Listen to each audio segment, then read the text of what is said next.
Hello everybody, welcome to the Daily Sip. My name is Oliver and my mission is to make you excited about organic Japanese green tea. But today what we're going to talk about is actually the comparison of green tea versus black tea. So today, just a small talk while I'm brewing my new tea which I received from Japan. So I got a new tea here and I want to dive a little bit into the taste of this one. But in the meantime, I'm going to talk a little bit what are the main differences of black tea versus green tea, or of black tea and green tea. Of some of you might know some differences, but I'm just gonna dive into a little bit of the topic and just explain a little bit in this 10-15 minutes which we have here, just to have a brief view on black tea versus green tea. So some of you might know that green tea and black tea is essentially the same plant. So we talk about the Camellia sinensis, which is the green tea plant, or the plant which is also giving the black tea. So at the first sight, same tea. Some regions are different. For example, if you're going to India, there the Assam tea plant is very known. Meanwhile, in Japan, we talk about the typical Camellia sinensis. And the main difference there is that actually the Assam tea plant is or has been discovered by the English after between the 16th and 17th century, just to produce tea. And what is great about the Assam tea plant is that the tea plant gives a big yield, and this is a reason why it was also used to produce black tea. The Assam has one big problem when you try to use it for green tea, that it is quite bitter. So there's a lot or high amount of catechins, the bitter particles of green tea in the tea plant, and that's why when they do black tea with it, which smoothens out and sweetens out also the tea, this is also pretty good just to do this process than to use the Assam properly and to profit from the high yield of this tea plant. But how does black tea become black tea? How does green tea stay green? So the difference, or what actually the difference is really in the first hours of the process. So when you talk about green tea to stay green in its green color, like you see here, for example, on the left, I have green tea, which is really typical, slightly shaded, but typical green tea, a little bit of small leaf, a so-called fukamushi. And here I opened up just a tea bag of Earl Grey tea, and you can see here that the tea is quite black, it's dark. There's some bergamot parts of it because I believe Earl Grey is the one with the bergamot particles in it.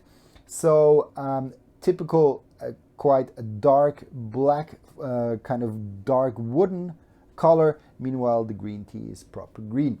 So after the harvest, what actually is done to keep the green tea green is that the enzymes which turn green tea into black tea, when you leave it outside and the tea starts to wither and then to oxidize and become the black tea with the green tea, you really have to put it into a steam bath, or you have to pan fire them, which is also a technique which is used mainly Japan. There's a steam bath used around 100 degrees Celsius just to get rid of the enzymes which then turn the green tea into a black tea, and then the tea stays green. So this is the main first difference of black tea and green tea. And just to keep it green, you have to get rid of the enzymes which can then turn the green tea into a black tea. But also in terms of production process, it is quite different. So while you are turning the green tea from point to point, from position to position, to just get rid of also the water which is in the leaves, the black tea is a little bit, it's not roasted, but it's quite strongly heated up, which is done with the green tea only in the very end.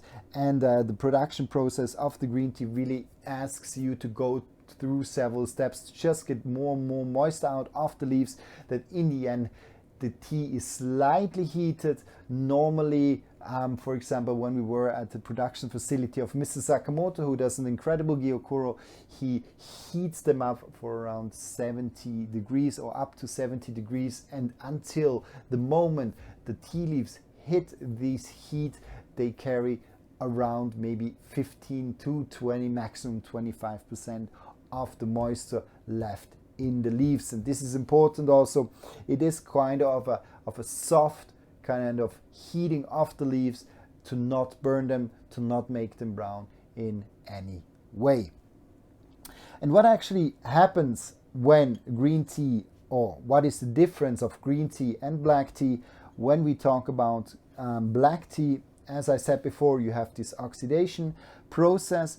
And what happens also is that actually the theanine content, theanine, in my opinion, one of the most interesting parts which are resting or staying with the green tea, is that the theanine, it has a nice calming effect on your psyche. Theanine has been researched in recent times, giving yourself, especially in terms of the blood flow in the brain, it can give you a more calming effect, and it can buffer out also, together with the polyphenols, the caffeine, so the absorption of the caffeine not goes through the stomach, but it goes through the intestines. And this actually makes, or kind of a result of this whole process, is that the caffeine is much less fast or slower absorbed by your body, and the caffeine content, or the caffeine itself, it can stay in your blood flow for a longer time, and then leading also to the fact that you have the release of adrenaline, which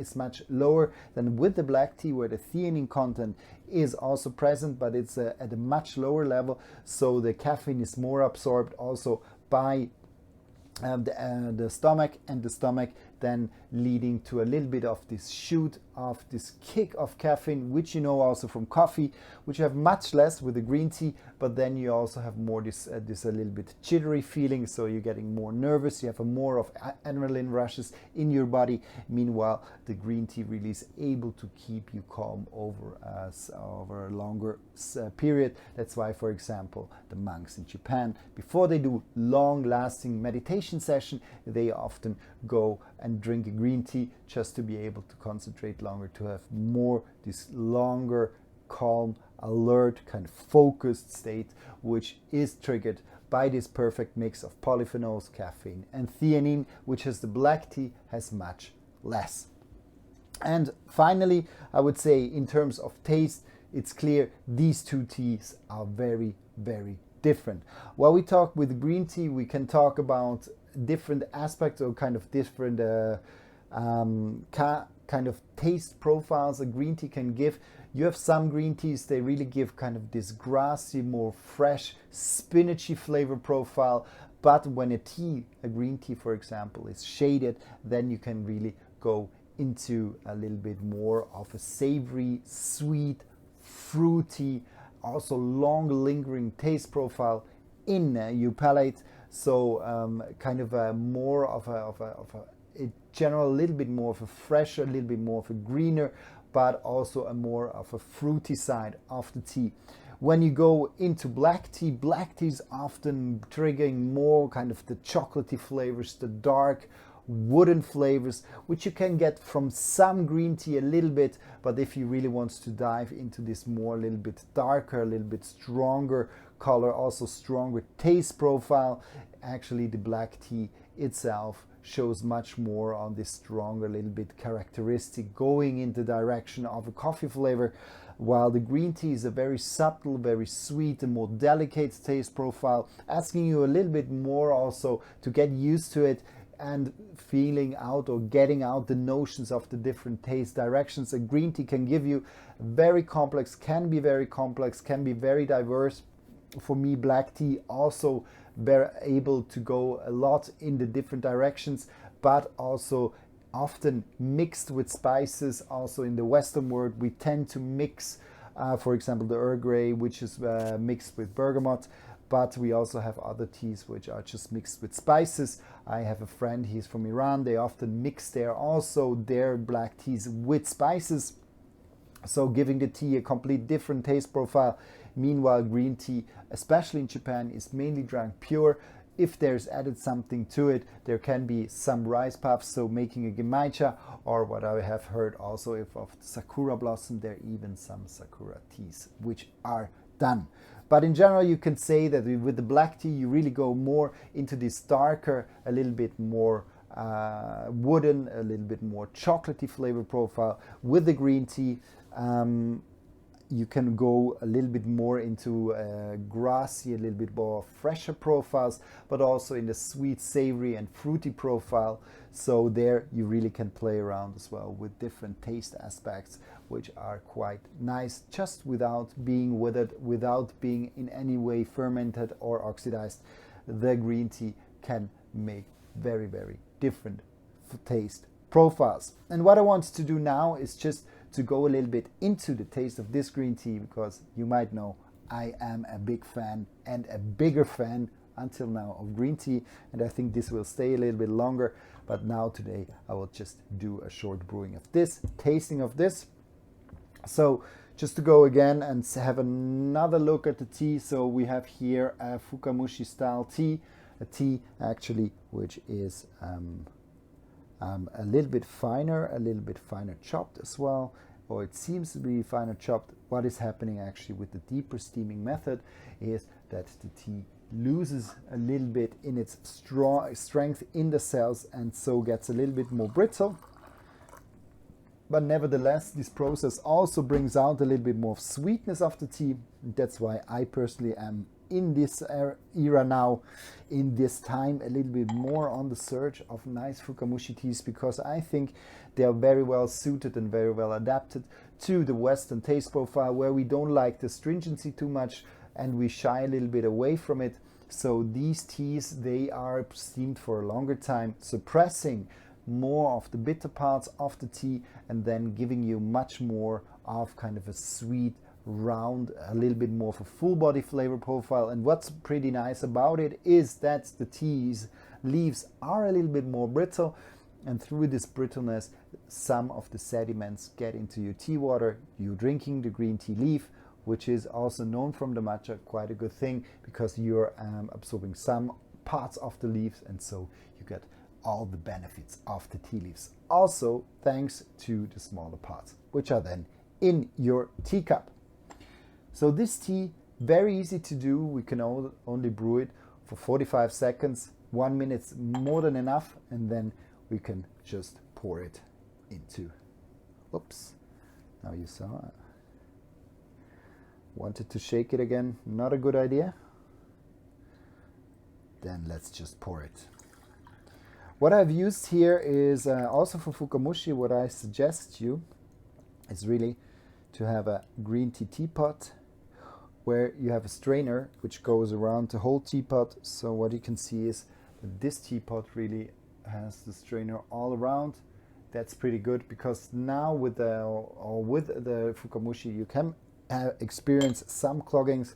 So yesterday I was doing a video where I had one tea which was quite clogging. So with this ones here, you don't clog anything, or the water can pass by easily the tea. So you don't have the problem of the clogging with this one here. But let's go into the tea. Let's first have a smell of the leaves. So got a little bit of a savory, slightly sweet corn flavor profile. Got quite a good hint of grassiness with this one here. Got a little bit of, yeah, a little bit of like not ripe banana. If you ever smelled that green banana, this is a little bit the smell I'm getting. Now I'm curious how the taste is like. So let's see.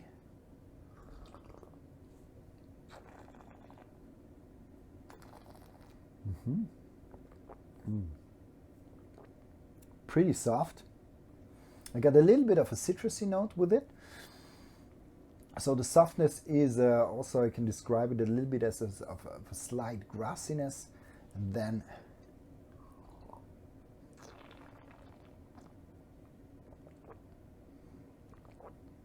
there's a nice kind of a fresher, fresh cut grass part to the tea, and then changing over in a little bit of a sweetness.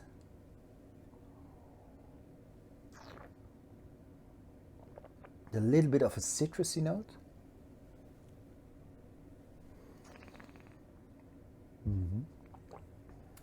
a really good tea.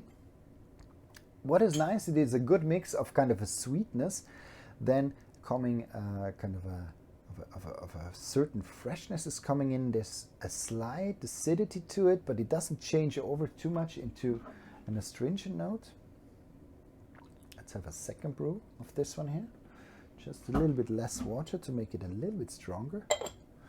And now you will see that the water turns very nice in a very nice green.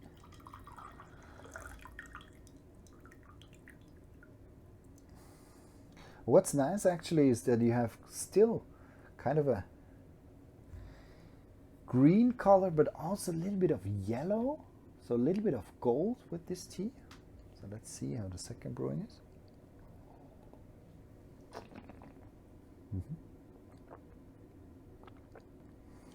It's light, and now it's showing a little bit more of astringency,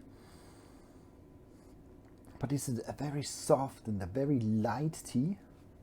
So if you're not heading like too much for a too strong tea or too strong tasting tea, here with this one here, you're definitely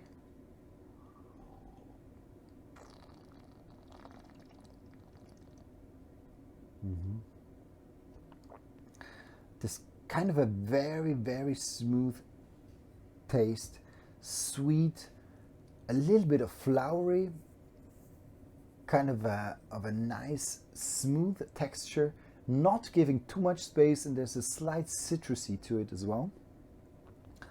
If you're very kind of sensitive to a stringent taste profile, this tea might be slightly too much on the edge of an astringency, but still tea is actually very smooth. And what is nice, it doesn't drift too much off into kind of the citrusy or the astringent notes, and it doesn't drift too much off into the umami notes, so this kind of savory taste profile. So this tea can be quite interesting if you're just looking for a kind of a smooth, nice tea in the middle, which is not too pronounced in kind of this fresh citrusy notes, a little bit too much in the astringent side, and it doesn't go too much in the savory side. So it stays a little bit around the grassy, a little bit on the greener side. Quite a good tea just to drink.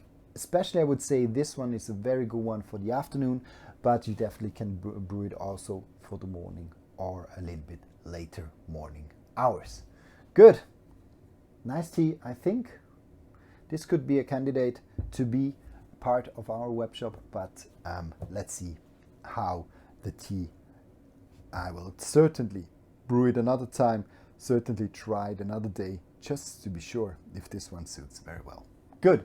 So this was just a small talk about green tea versus black tea in the beginning, and then a small green tea tasting in the end. I hope you like this one too, and if you have ever any questions, I will be happy to answer it. And if you want to just me to cover any topic, please feel free to tell me. I will be more than happy to cover it. Bye.